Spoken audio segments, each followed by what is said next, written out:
ሊጣችን በሚያምር መልኩ በስሎ ወጥቶልናል ማለት ነው። እናንተ ሞክሩት። በጣም ሊጡን ልክ እኔ እንዳቦካሁት አብኩታችሁ ካቦካችሁ ከሰራችሁ በኋላ የተወሰነ ሰዓት መክደናችሁን አትርሱ። እዚህ ጋር ውሃ፣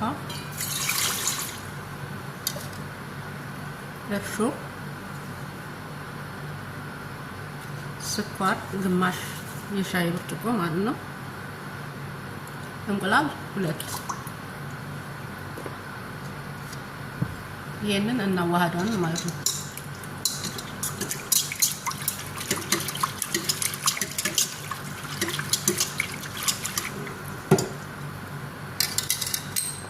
ከዛ ዱቄታችንን በቀኝና አክል ነው። ጨው እዚህ ጋር ቤኪንግ ፓውደር ግማሽ ማንኪያ። ይሄንን በማሽን ማብኪያ አቦካዋለሁ ማለት ነው።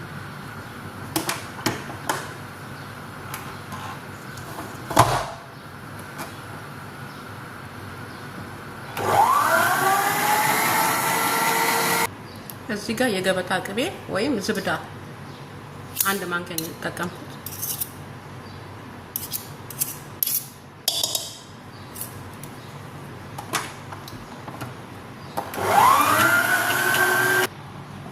ሊጤን በደንብ አድርጎ አሽቶልኛል ማሽኑ ማለት ነው። አሁን ደግሞ እዚህ ጋር ክዳኑ ግጥም በሚል እዚህ ውስጥ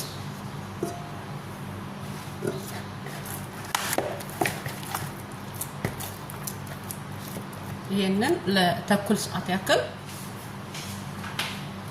ያው ግጥም በሚል ክዳን ማለት ነው ከድኜ ያስቀምጠዋለሁ ማለት ነው። ከዛ ተኩል ሰዓት ጠብቀን ተመልሰን መጣን። ያው ሊጣችን በዚህ መልኩ ኩፍ ብሎልናል ማለት ነው።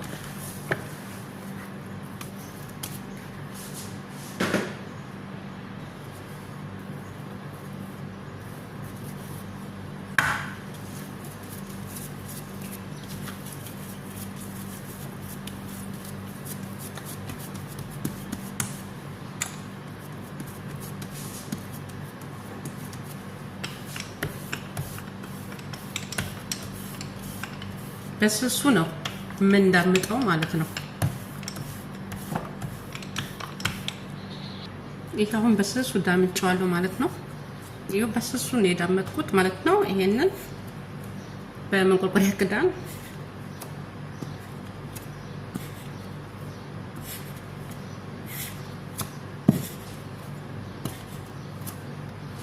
ይሄንን በዚህ መልኩ አቆራረጥኩ በኋላ ይሄኛው ማለት ነው እንደዚህ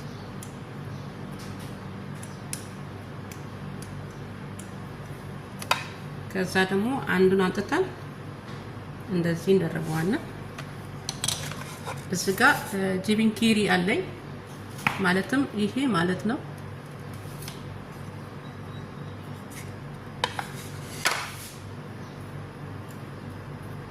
ይሄንን እንደዚህ አንድ ላይ እጥፍ አድርገን እቺኛዋን እንዳትለያይ እንደዚህ አንድ ላይ እናርጋታለን ማለት ነው። ከዛ ይሄው እንደዚህ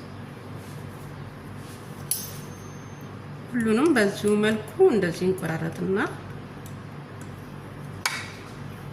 ይሄኛው እንደዛው አሁን ጂቢን ኬሪ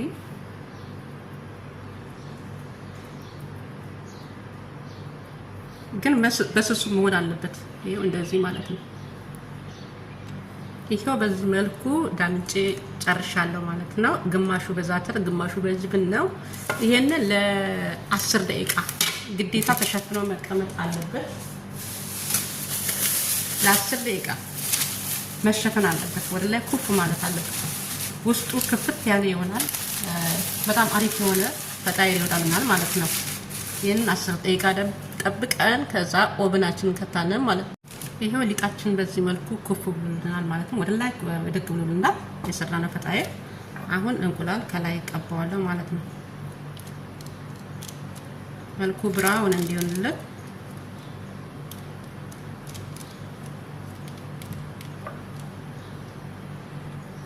እዚህ ጋር ከዚህኛው መልስ ዛተር ስለሰራው ከላይ እንዲያቆት ያክል ከላይ ዛተር አረግበታለሁ ማለት ነው።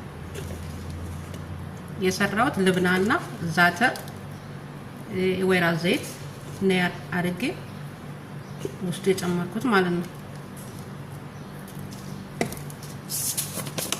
እዚህ ጋር ደግሞ በጅብን ኪሪ ብቻ ስለሰራው ጥቁር አዝሙድ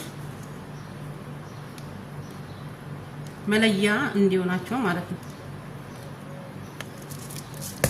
ይሄው በዚህ መልኩ ሰርቻለሁ ማለት ነው። አሁን ኦቨን ነው የምንከተው ማለት ነው። ጣይራችን በሚያምር መልኩ በስሎ ወጥቶልናል ማለት ነው። እናንተ ሞክሩት። በጣም ሊጡን ልክ እኔ እንዳቦካሁት አብኩታችሁ ከሰራችሁ በኋላ የተወሰነ ሰዓት መክደናችሁን አትርሱ።